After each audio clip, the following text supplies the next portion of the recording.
Hello everyone. आज की class में हम लोग बात करेंगे यूजेस ऑफ बोरिक एसिड कि बोरिक एसिड कहाँ कहाँ पे यूज़ होता है। सबसे पहला यूज़ जो कि बहुत इम्पोर्टेंट यूज़ है बोरिक एसिड का, it is used as in insecticide. Insecticides में इसका बहुत ज़्यादा इस्तेमाल है।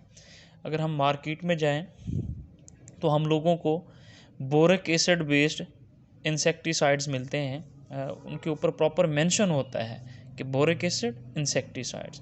तो इंसेक्टिसाइड्स की इंडस्ट्री में इसका बहुत ज़्यादा इस्तेमाल किया जाता है।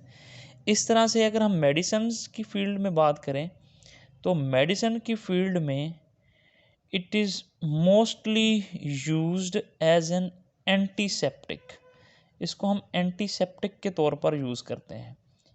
एंटीसेप्टिक का मतलब जरासीम वगैरह को मारने के लिए, जो माइक्रो ऑर्गेनिजम्स हैं, बैक्टीरिया वगैरह हैं, उनको किल करने के लिए हम लोग इसको यूज़ करते हैं एज एन एंटीसेप्टिक।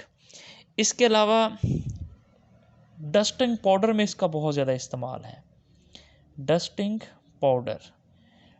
पाउडर को हम लोग बॉडी पाउडर के नाम से भी जानते हैं। बॉडी पाउडर भी इसी को ही कहते हैं। अब ये जो डस्टिंग पाउडर है, ये बॉडी के या फेस पे जो ऑयल वगैरह है या मॉइस्चर वगैरह है, उसको ख़त्म करने के लिए, उसको एब्जॉर्ब करने के लिए हम जो पाउडर इस्तेमाल करते हैं, यानी ये सारी चीज़ें कॉस्मेटिक्स इंडस्ट्री में आती हैं। तो इसके अंदर जो है वो बोरिक एसिड का यूज़ किया जाता है। इसी तरीके से बोरिक ऑइंटमेंट मिलती हैं। बोरिक ऑइंटमेंट कहते हैं मरहम को, यानी ट्यूब्स वगैरह होती हैं जो मेडिकल स्टोर से मिलती हैं, आँखों वगैरह के अंदर डालते हैं ताकि आँखों में जो डस्ट वगैरह है उसको ख़त्म करने के लिए बोरिक ऑइंटमेंट यूज़ होती हैं, या ड्रॉप वगैरह मिलते हैं बोरिक सॉल्यूशन के बने होते हैं, यानी बोरिक का सॉल्यूशन बोरिक एसिड का बनाया जाता है, उसको बोरिक सॉल्यूशन आई ड्रॉप्स कहते हैं। तो बोरिक सॉल्यूशन है या बोरिक ऑइंटमेंट हैं, these are used as a eye wash.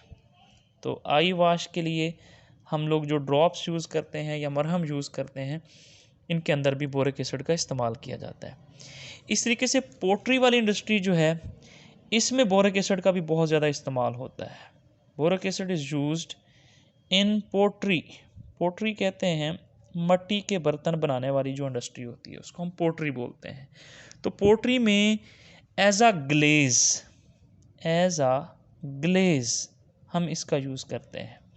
ग्लेज़ का मतलब क्या है? ग्लेज़ का मतलब ये है कि जो मिट्टी के बने हुए बर्तन होते हैं, जो भी चीज़ें हैं जो मिट्टी से बनी होती हैं, इनकी सरफेस को वाटरप्रूफ सरफेस बनाने के लिए हम लोग बोरिक एसिड का इस्तेमाल करते हैं। तो ग्लेज़ का मतलब ऐसा मटेरियल जो किसी सरफेस को वाटरप्रूफ बना दे या उसके अंदर जो है वो चमक पैदा कर दे, ग्लो पैदा कर दे। तो उस सब्सटेंस को हम लोग बोलते हैं कि हम इसको यूज़ कर रहे हैं एज आ ग्लेज़। तो पोट्री में बर्तन की जो सरफेस है मिट्टी के बर्तन के ऊपर, उसको वाटर रिपेलेंट बनाने के लिए, वाटरप्रूफ बनाने के लिए, उसमें ग्लो पैदा करने के लिए जो हम लोग यूज़ करते हैं वो बोरिक एसिड को यूज़ करते हैं। अब जो बोरेट ग्लेजेस हैं, बोरेट ग्लेजेस मतलब ऐसा मटेरियल जिसके अंदर बोरिक एसिड शामिल हो। बोरेट ग्लेजेस ये बहुत ज़्यादा एफिशिएंट होते हैं, मोर फ्यूजिबल देन सिलिकेट ग्लेजेस। सिलिकेट मतलब वो जो सैंड वगैरह से बने होते हैं, या सैंड वगैरह जो हम यूज़ करते हैं, रेत वगैरह जो है। तो सिलिकेट ग्लेजेस के मुकाबले में जो बोरेट ग्लेजेस हैं, ये ज़्यादा एफिशिएंट हैं, मोर फ्यूजिबल हैं एज़ कंपेयर टू सिलिकेट ग्लेजेस। क्यों? उसकी वजह क्या है? उसकी वजह ये है कि ये जो बोरेट ग्लेजेस हैं, these have high coefficient of expansion, high coefficient of expansion. अब हाई कोफिशिएंट ऑफ एक्सपेंशन का क्या मतलब है?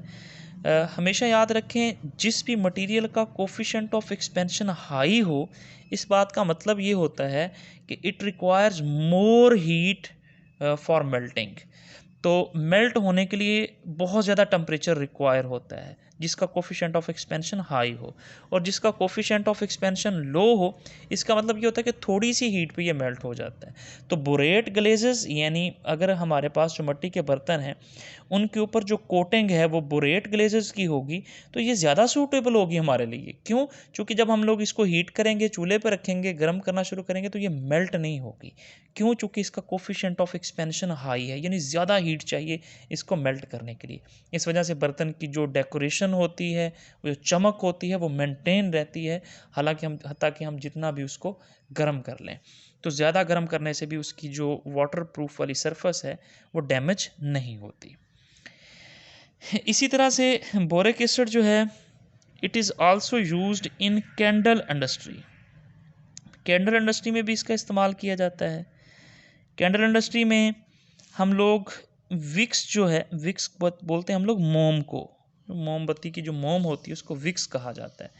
तो विक्स को सख्त करने के लिए, यानी स्टिफनिंग ऑफ विक्स के लिए, हम लोग बोरिक एसिड का इस्तेमाल करते हैं। स्टिफनिंग ऑफ विक्स का मतलब है सख्ती मोम में पैदा करने के लिए। तो स्टिफनिंग ऑफ विक्स में भी इसका यूज़ किया जाता है।